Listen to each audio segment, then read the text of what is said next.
Hey guys, Matt with Carolina Coops, and today we are in Durham, North Carolina.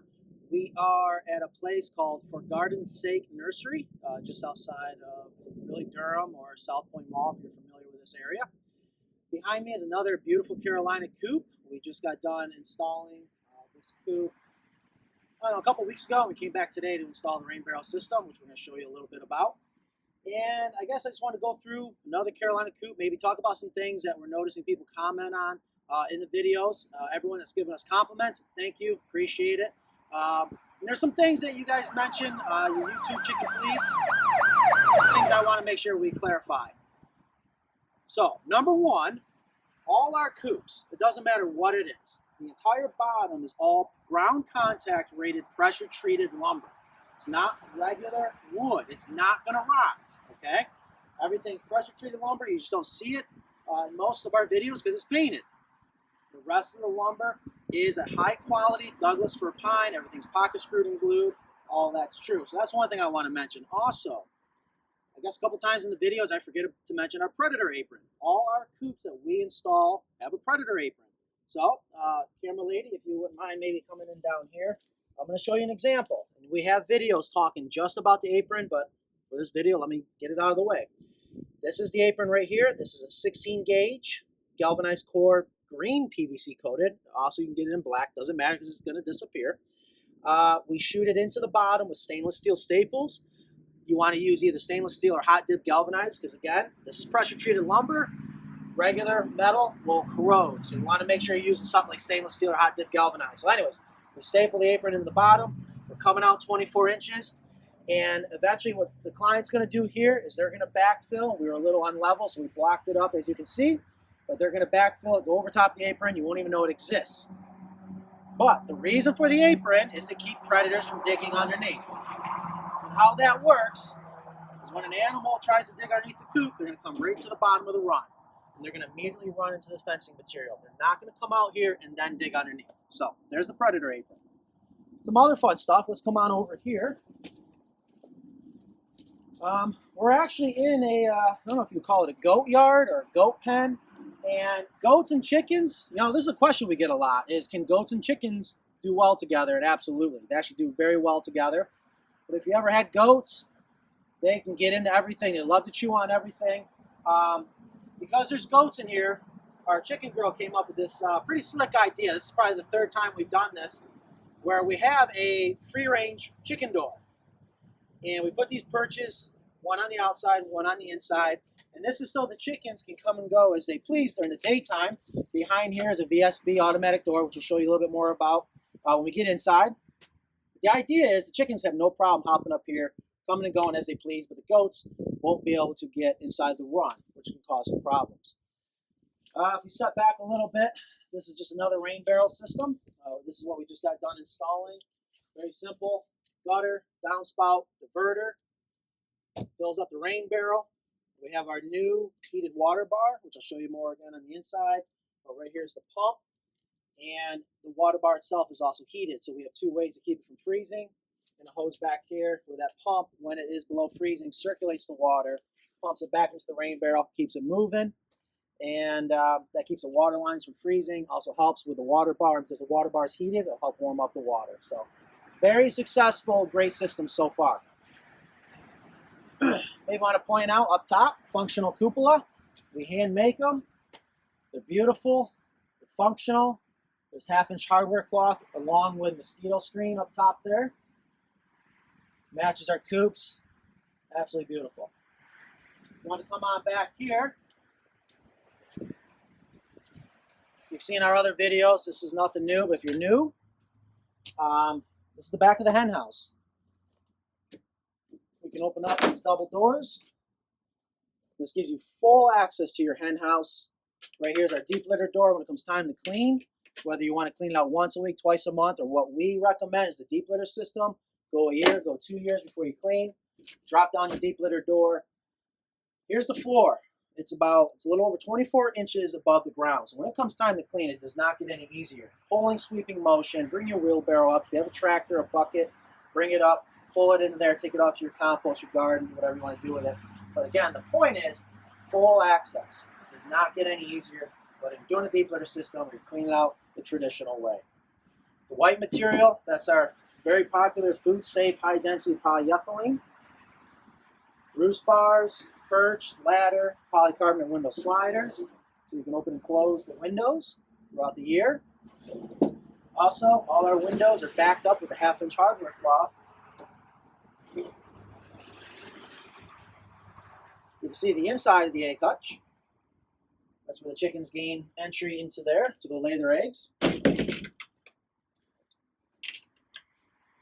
So I should show you real quick. Everyone's latest favorite, still my favorite.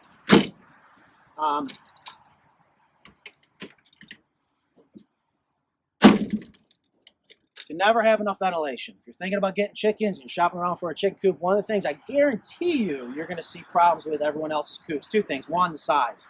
They're too small. The bigger, the better. Two, ventilation. It's critical.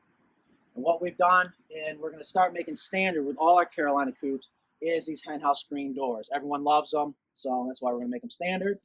And 1/2-inch hardware cloth, lots of ventilation, exhaust out right through the top, through the ridge cap, also in this case through the functioning cupola.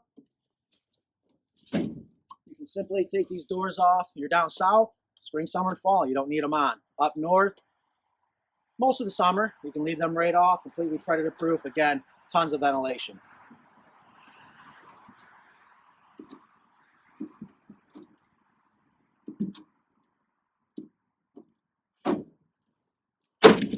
And same thing over here, just in case you're wondering. If we come around here, another thing I wanted to mention that I always forget to mention in other videos, hopefully I'll capture this with a very old coop we have in our possession right now. One of the nice things about our egg hutch is that the door drops down on the back.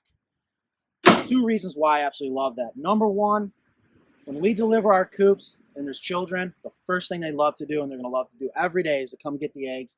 This makes it extremely easy for them to reach in and get to the eggs. But also, we don't always get our eggs at night. We don't always get in the morning. We're going to get them when we can. And the last thing you want to do is, if you've got a hen or two in there laying, most egg hutches you're going to see the roof lifts up. If they're in there and they're trying to lay, once you lift that roof up, you're going to scare them. In this case, this does not scare them. Chickens are very aware of aerial predators, and you can scare them off that nest by lifting up the roof. So that's another reason why we love this style egg hutch with the back drop-down door, gate latch, and you can also add a carabiner to that to make it predator-proof. All right, well, let's go in. Siding. Oh, thank you, camera lady. We get a lot of questions on what is the 4-inch on center siding. This is what comes standard with all our coops. A lot of people do go with the board and batten siding. Chickens could care less what the siding is. This is simply aesthetics. But this is the 4-inch on center siding. It's very similar to T111. The difference is the vertical lines are 4 inches apart instead of 8 inches. This is what comes standard. Has a rough sawn look. It's a great material. It's made for exterior buildings. And that's what it looks like. So you have that as an option, or of course our board and batten siding, which is very popular. Anything else on the outside you can think of? Okay. Run door. We're going to put this open. If you don't have a chicken run door, that's how you let your chickens come and go as they please. We come inside here. Here's the other side of the water bar, and what we've done is there's a heating element that the customer is going to plug in. They're going to run a dedicated circuit out to it, and they're going to plug this in for the heated water bar and the pump, which is on a thermostat, so it only comes on when it's starting to freeze. And water nipples, great for chickens, keeps the water clean, helps eliminate boredom, slows down on evaporation, just makes it a lot easier for you as a chicken owner to maintain the water. Also, inside here is the other side of the VSB. This is another automatic door, probably definitely our favorite. It's German made, runs on 4 AA batteries.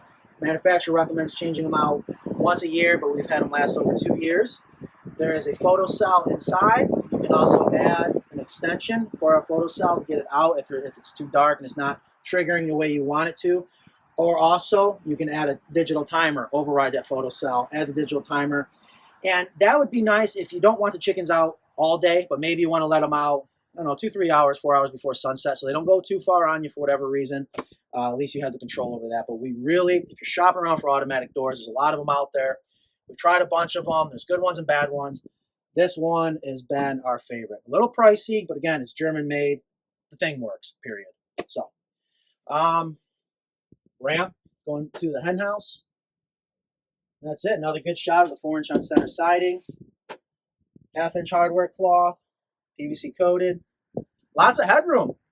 That's another thing. That's, you know, when we talk about size, size is awesome for your chickens, but think about you as a chicken owner. A lot of people we find, you know, they start off with what we like to call the starter coops, or those, you know, pieces of crap Chinese coops. They're not going to last you a year, but it's a good start. And if you have one and you think you're having a hard time with chickens and you think it's the chickens, it's not. Chickens are the easiest animal to keep. It's the coop. So size matters. We love our coops. Our customers love our coops because the size, you can walk in. I'm 5'8". Our walls are 6 foot. To the peak is about 7.5 foot tall, to kind of give you an idea. And there's all kinds of wood up here to hang feeders from, waterers. If you're not using a water bar, you can hang a waterer.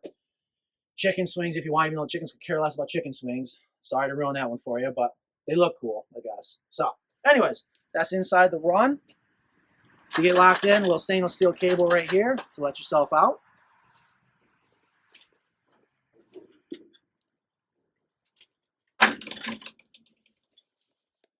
That's the Carolina Coop.